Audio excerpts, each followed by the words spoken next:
जो आपने मुझे मांग संख्या 18 और 19 पे बोलने का मौका दिया।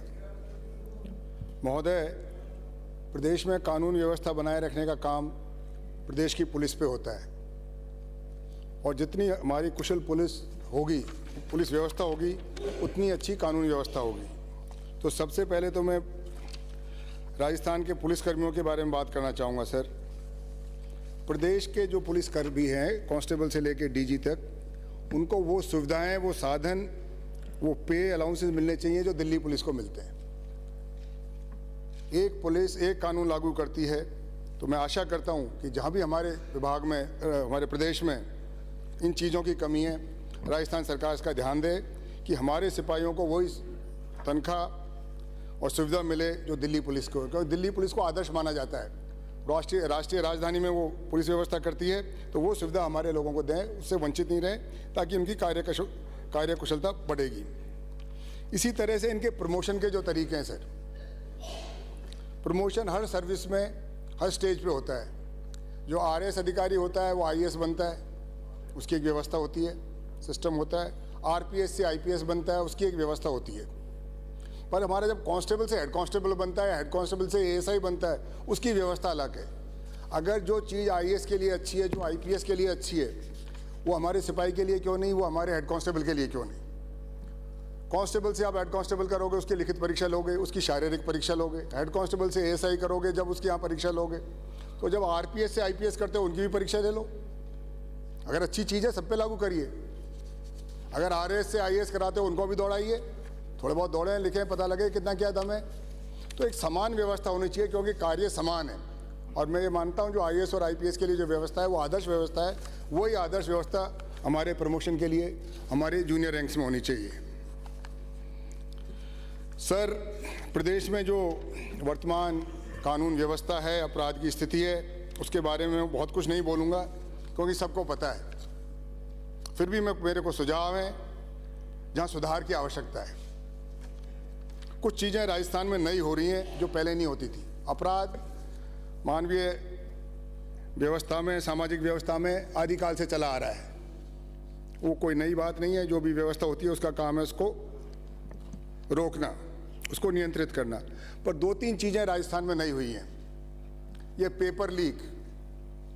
सर, मैं भी राजस्थान का मूल निवासी हूँ, मैंने भी परीक्षाएं दी है थोड़ी बहुत।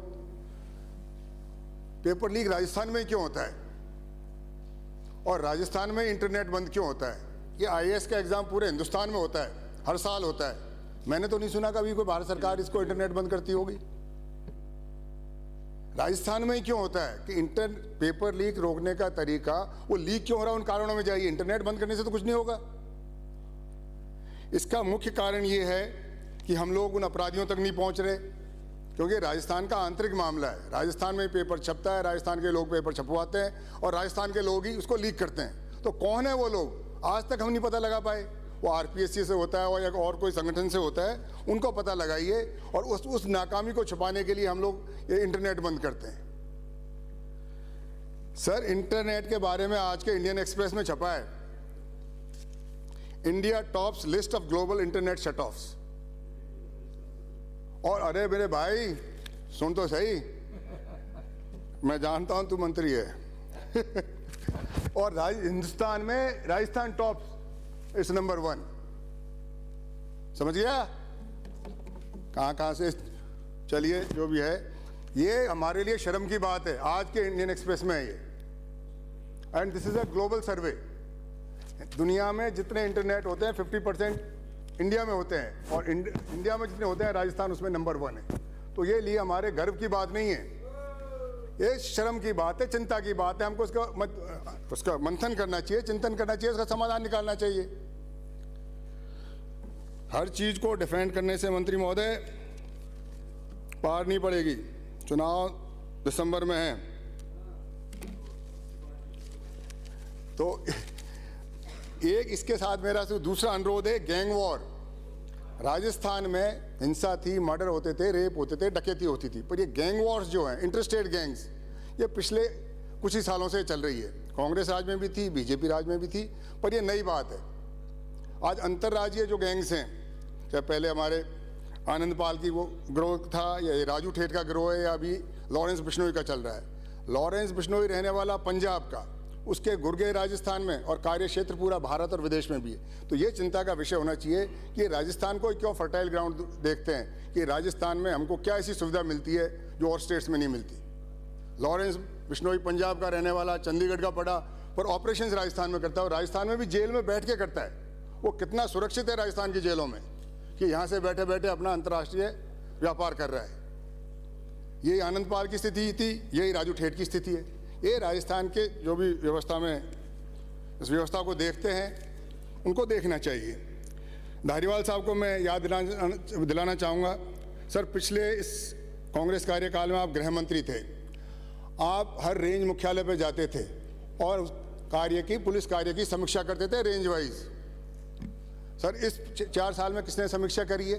कौन गया था, कहाँ गया था, उसमें भी चिंता करें। जब तक हम इस स्थिति की समीक्षा नहीं करेंगे तो हमें समाधान कहाँ से मिलेगा? चर्चा तो करें, आप विभाग के अंदर करें, किसी आदमी को भेजें जो भी आपको उचित लगे, ताकि इसका समाधान निकले। ये कहने से कोई नहीं होगा बीजेपी कार्यकाल में होता था, हमारे कार्यकाल में हो रहा था। ये तो सरकार चलाने की जरूरत ही क्या है, बदलने की जरूरत क्या है? चलने दो, जो चल रहा है वही। किसी चीज़ को स्वीकार करना कोई, मैं मानता हूँ, गुनाह नहीं है। उदाहरण के तौर पर राजस्थान में एक नियम है कि जो सिपाही हमारा होता है अपने गृह थाने में नहीं लग सकता, सही है? जो सब इंस्पेक्टर होता है, थानेदार होता है, वो गृह पुलिस स्टेशन में नहीं लग सकता। मैं ऐसा उदाहरण देता हूं आपको। अभी कुछ दिन पहले मैंने तो अखबार में पढ़ा था, एक डीवाईएसपी पकड़ा था आंचलिया, जितेंद्र लाल आंचलिया उदयपुर का। उसकी कुल सेवा 26 साल की, सब इंस्पेक्टर से यहाँ तक 24 साल सिर्फ उदयपुर में रहा। हमारा सिपाही नहीं रह सकता, थानेदार नहीं रह सकता, पर ये डिप्टी साहब रह सकते हैं। तो किसी न किसी की तो मेहरबानी होगी उसमें। और वो पूरे प्रदेश को बदनाम करते हैं, पुलिस फोर्स को बदनाम करते हैं। ऐसे ही एक महिला का मैंने अखबार में पढ़ा था, उसका पहले भी जिक्र कर चुके हैं, संयम जी भी जिक्र कर चुके हैं। एसओजी में एक महिला अधिकारी पकड़ी गई किसी गलत काम के लिए। एसओजी होती है टू स्टॉप ऑर्गेनाइज क्राइम, और उसी में ही ये महिला कैसी थी जिसको 25 मुकदमे, राजस्थान के सब मुकदमे कहीं का भी हो, इस चीज यही जांच करेगी, और जांच आ गई सामने।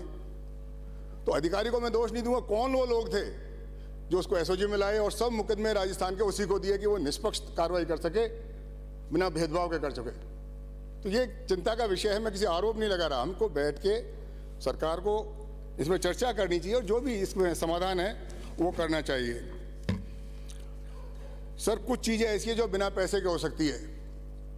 मैं डीजी साहब के ध्यान में लाना चाहूँगा और धारीवाल जी आपके मार्फत, कि सर ऐसे थाने हैं, थाना किसी और एसडीएम के नीचे, डीवाईएसपी कहीं और का बैठता है। मेरे उनियारा में, उनियारा डीवाईएसपी के नीचे से सर्कल में एक थाना है नगर फोर्ट, डीवाईएसपी लगता है नगर फोर्ट का, और वहाँ का एसडीएम लगता है देवली का, जो 100 किलोमीटर दूर है। अगर 151 में यहाँ की पुलिस पेश करेगी, खुद के एसडीएम के पेश नहीं करेगी, उसको वहाँ करेगी। तो इनको को टर्मिनस जो भी हैं, एडीएम्स का, एडिशनल एसपीज का, डीवाईएसपीज का, क्योंकि मेरे 2 वो सर्कल हैं, एक देवली डीवाईएसपी है, एक उनियारा डीवाईएसपी है। उनियारा डीवाईएसपी के ऊपर है एडिशनल एसपी टोंक, और देवली के जो एडिशनल एसपी है वो है मालपुरा का। दोनों एक विधानसभा क्षेत्र में, एक कार्य, एक वो जनता एक जगह कर दी है, जिसके भी अधीन आपको करना है। तो इनको थोड़ा रीलुक करने की आवश्यकता है।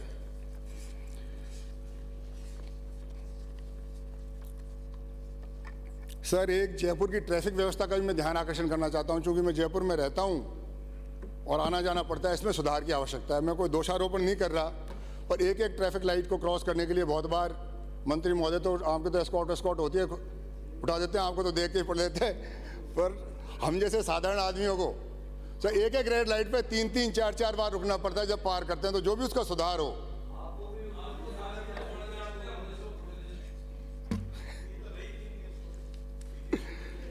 तो मेरा ये है, ट्रैफिक में सर काफ़ी सुधार की आवश्यकता है, और ट्रैफिक एक्सीडेंट्स में भी, क्योंकि राजस्थान का देश के जो अग्रणी प्रदेशों में जहाँ सबसे ज़्यादा एक्सीडेंटल डेथ्स होती हैं उसका नाम आता है, वो अच्छी स्थिति नहीं है। जो, और ये शुरू से, आज की बात नहीं है, 10, 15, 20 साल से तो मैं मानता हूँ राजस्थान का काफ़ी ज़्यादा डेथ्स होती हैं। उसको जो भी सरकार कर सके उसका।